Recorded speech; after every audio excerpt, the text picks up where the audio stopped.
Hello friends, welcome to my YouTube channel. दोस्तों, आज हम आपको संविधान और राज्य व्यवस्था के तहत नागरिकता यानी सिटीजनशिप को पढ़ाने जा रहे हैं, जिसका उल्लेख संविधान में भाग 2 में आर्टिकल 5 से 11 तक में किया गया है।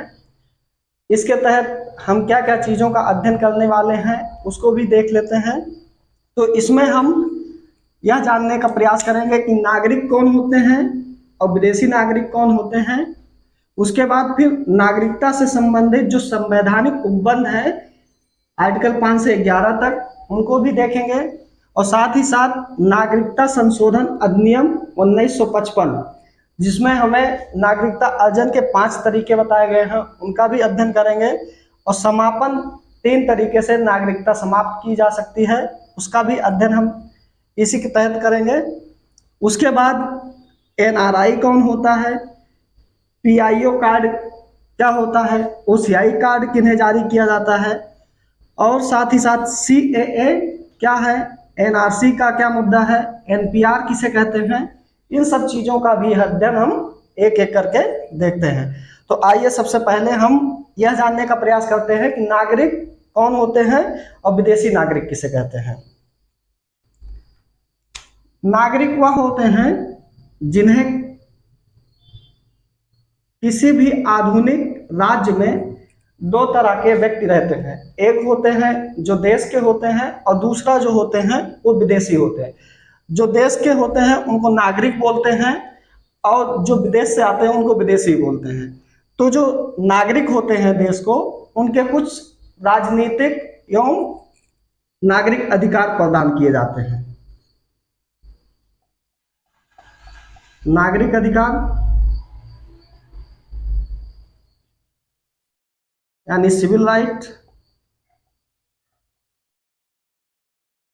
और राजनीतिक अधिकार।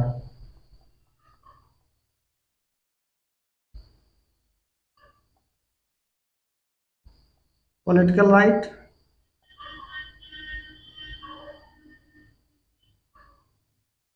राइट। जबकि जो विदेशी होते हैं उनको सभी नागरिक अधिकार, राजनीतिक अधिकार नहीं प्रदान किए जाते हैं। तो कौन कौन से अधिकार होते हैं उनको भी देख लेते हैं। नागरिक अधिकार में जैसे हमारे फंडामेंटल राइट में आर्टिकल 15, आर्टिकल 16, आर्टिकल 19, आर्टिकल 29 एवं 30, यह हमारे फंडामेंटल राइट के ऐसे अधिकार हैं जो केवल भारतीय नागरिकों को प्रदान किया जाता है, विदेशी नागरिकों को नहीं। और साथ ही साथ इनको कुछ विशेषाधिकार भी दिए जाते हैं। जैसे हमारे यहाँ जितने भी संवैधानिक पदाधिकारी होते हैं उन सभी पे चुनाव लड़ने का अधिकार जो होता है वो केवल भारतीय नागरिकों को होता है, विदेशी नागरिकों को नहीं होता है। जैसे कि राष्ट्रपति का चुनाव हुआ, राज्यपाल का चुनाव हुआ, सुप्रीम कोर्ट, हाई कोर्ट के जो जज होते हैं वह केवल भारत के नागरिक ही बन सकते हैं। चाहे वो एमपी का, एमएलए का भी चुनाव हो तो केवल भारतीय उसमें हो सकते हैं। अब हम यह जानने का प्रयास करते हैं कि विदेशी नागरिक किसे कहते हैं। तो विदेशी नागरिक में 2 तरीके के होते हैं। एक होता है मित्र देश के नागरिक और एक होता है शत्रु देश के नागरिक।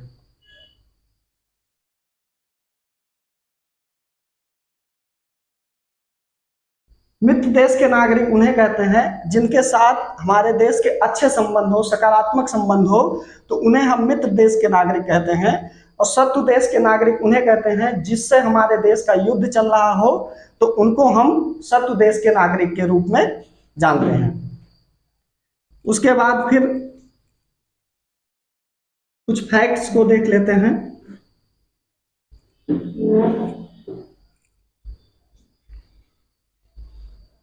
जैसे कि भारत में जो राष्ट्रपति होता है वो जो जन्म से नागरिक होते हैं उनको भी राष्ट्रपति का चुनाव लड़ने का अधिकार होता है। और जब कोई विदेशी नागरिकता हासिल करता है तो उनको भी भारत में राष्ट्रपति का चुनाव लड़ने का अधिकार होता है। जबकि अमेरिका यानी यूएसए में केवल वही व्यक्ति अमेरिका का राष्ट्रपति बन सकता है जिसका जो वहां पे जन्म से नागरिक हो। जन्म से नागरिक जो हुए बाय बर्थ, वही लोग केवल अमेरिका के नागरिक हो सकते हैं। उसके बाद फिर एक फैक्ट पे और नजर डालते हैं। जैसा कि भारत में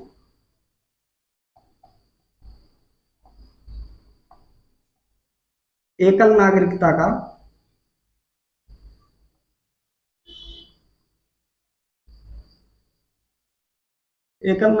का प्रावधान है,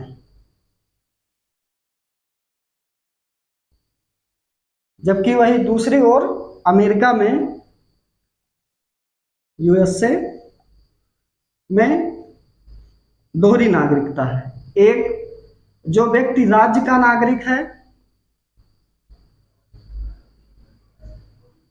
उसे राष्ट्र की भी नागरिकता उस देश की दी जाती है। यानी हमारे यहाँ एकल नागरिकता का प्रावधान है जो कि ब्रिटेन से लिया गया है।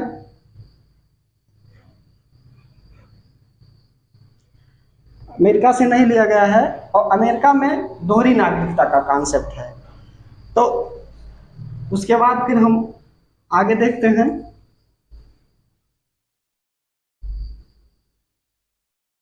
अब हम संवैधानिक उपबंधों के बारे में देखते हैं।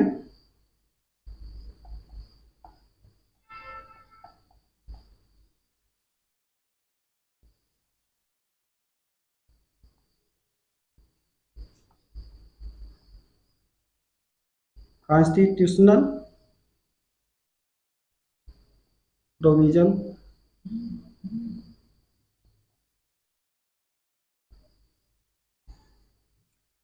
तो जिसका जो उपबंध किया गया है वो आर्टिकल 5 से 11 तक में किया गया है। इनको भी देखते हैं।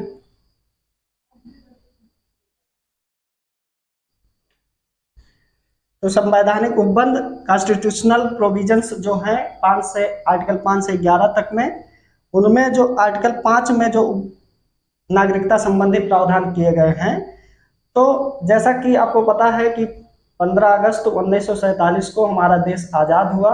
उससे पहले 14 अगस्त को पाकिस्तान का निर्माण हुआ और 15 अगस्त को हमारा भारत आज़ाद हुआ। तो यह 26 जनवरी 1950 जिस दिन हमारा संविधान लागू हुआ उसके समय तक नागरिकता से संबंधित प्रावधान इसमें किए गए हैं। तो इस आर्टिकल 5 में जिसका जन्म भारत में हुआ हो वो भी भारत का नागरिक बन सकता है। और उसके माता या पिता का जन्म, अगर कोई बच्चा है तो अगर उसको भी नागरिक होना है तो उसके लिए यह शर्त रखी गई कि उसके माता या पिता में किसी का जन्म भारत में हुआ हो तो उनको भी नागरिकता दी जाएगी। और तीसरे कंडीशन पे 26 जनवरी 1950 से पहले 5 वर्ष पहले जो भारत में रह रहा हो तो उसको भी भारत में नागरिकता प्रदान की जाएगी। और वही दूसरे यानी आर्टिकल 6 में पाकिस्तान से भारत आए लोगों के लिए, जो आज़ादी से पहले भारत से पाकिस्तान चले गए थे, उन लोगों के विषय के बारे में नागरिकता से संबंधित प्रावधान किए गए हैं। तो यह 19 जुलाई 1948 से पहले जो व्यक्ति पाकिस्तान छोड़ के भारत चले आए थे तो उनको हम नागरिकता तुरंत दे दिए। लेकिन जो 19 जुलाई 1948 के बाद भारत में आए तो उनके लिए यह प्रावधान किया गया कि पहले वो रजिस्ट्रेशन करा के और 6 महीने भारत में रहें, उसके बाद उनको नागरिकता प्रदान की जाएगी। तो 19 जुलाई 1948 के बाद जो 6 माह रहने के बाद उनको नागरिकता प्रदान की जाएगी। अब हम आर्टिकल 7 को देखते हैं। तो आर्टिकल 7 में क्या प्रावधान किया गया है? तो आर्टिकल 7 में उन लोगों के लिए प्रावधान किया गया है जो भारत से पाकिस्तान गए लोगों के बारे में नागरिकता संबंधित प्रावधान है। तो इसमें यह कहा गया कि 1 मार्च 1947 के बाद, जैसा कि भारत आज़ाद होने के पहले कुछ महीने पहले ही लोगों को यह अंदाजा हो गया था कि अब भारत का बंटवारा होने वाला है, तो जिसमें 2 राष्ट्र बनेंगे, एक भारत एक पाकिस्तान। तो उसमें से कुछ लोग जो भारत में रह रहे थे उस समय, तो पाकिस्तान चले गए। लेकिन मारकाट शुरू होने के बाद फिर से उन लोगों ने विचार बनाया, तो उन्होंने फिर से भारत आए। तो इसमें यह कहा गया कि 1 मार्च 1947 के बाद जो व्यक्ति पाकिस्तान गए किंतु वापस आ गए आज़ादी के बाद, तो उन्हें नागरिकता कैसे मिलेगी? तो उन्हें 6 माह भारत में रहने के बाद रजिस्ट्रेशन के माध्यम से फिर उनको नागरिकता प्रदान कर दी जाएगी। और आर्टिकल 8 में क्या कहा गया है? तो भारत के बाहर कोई भी बच्चा अगर रह रहा हो विदेश में या किसी भी देश में, तो अगर उसको नागरिकता लेनी है तो वह नागरिकता इस आधार पर ले सकता है कि उसके माता या पिता में से कोई एक भारतीय नागरिक हो, तो वो बच्चा भी भारत का नागरिक बन सकता है। और आर्टिकल 9 में यह कहा गया कि विदेशी नागरिकता से संबंधित अगर कोई व्यक्ति विदेशी नागरिकता हासिल कर लेता है तो भारत की नागरिकता वो समाप्त हो जाती है। यह आर्टिकल 9 में प्रावधान किया गया है इसका।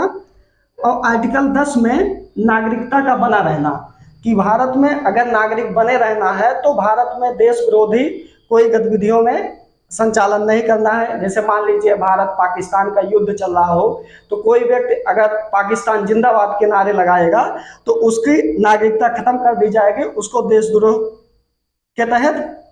और जबकि आर्टिकल 11 में यह प्रावधान किया गया है कि नागरिकता संबंधी जो प्रावधान है उसको बनाने की जो शक्ति है वो संसद में निहित की गई है। और यह कैसा विषय है? यह संघ सूची का विषय है। तो संसद ने अपनी शक्ति का प्रयोग करते हुए 1955 में नागरिकता अधिनियम 1955 को पारित किया गया, जिसके तहत नागरिकता में 5 तरीके के अर्जन के तरीके बताए गए हैं और समापन के बारे में 3 तरीके की बात की गई है। तो उसको भी देखते हैं। तो नागरिकता संसद अपनी शक्ति का प्रयोग करते हुए, जो आर्टिकल 11 में उसको बताया गया है कि नागरिकता संबंधी जो प्रावधान है वो संसद को शक्ति प्रदान की गई, उसी शक्ति का प्रयोग करते हुए नागरिकता अधिनियम 1955 बनाया गया। लेकिन उसमें कुछ कमियां थी, तो अगले 2 वर्ष बाद जब उसमें संशोधन किया गया तो इसी का नाम नागरिकता संशोधन अधिनियम CAA 1955 कर दिया गया। उसके बाद इसमें लगातार कई संशोधन किए गए। तो 20वीं शताब्दी में जैसे 2 साल बाद ही संशोधन किया गया, 1957 में संशोधन हुए, उसके बाद फिर 60 में हुए, फिर 85 में, फिर 86 में, फिर 92 में। उसी प्रकार फिर 21वीं शताब्दी में 2003 में संशोधन किए, 2005 में संशोधन किए, फिर 15 में हुए, फिर अभी हाल फिलहाल में जो 2019 में हुआ, उन संशोधनों को भी समझेंगे। तो इसी में नागरिकता अधिनियम 1955 में नागरिकता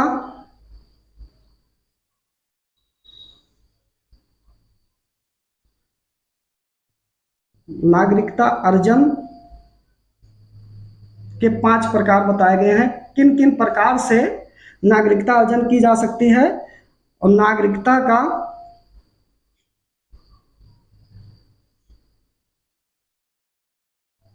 समापन 3 तरीके से किया जा सकता है, उनको भी हम देखेंगे। तो यह वीडियो हम अगले दिन देखेंगे कि नागरिकता अर्जन के क्या 5 प्रकार कौन कौन से हैं, उनको देखेंगे, और नागरिकता समाप्त कैसे होगी उसको भी हम देखेंगे। तो यह हम कल देखेंगे।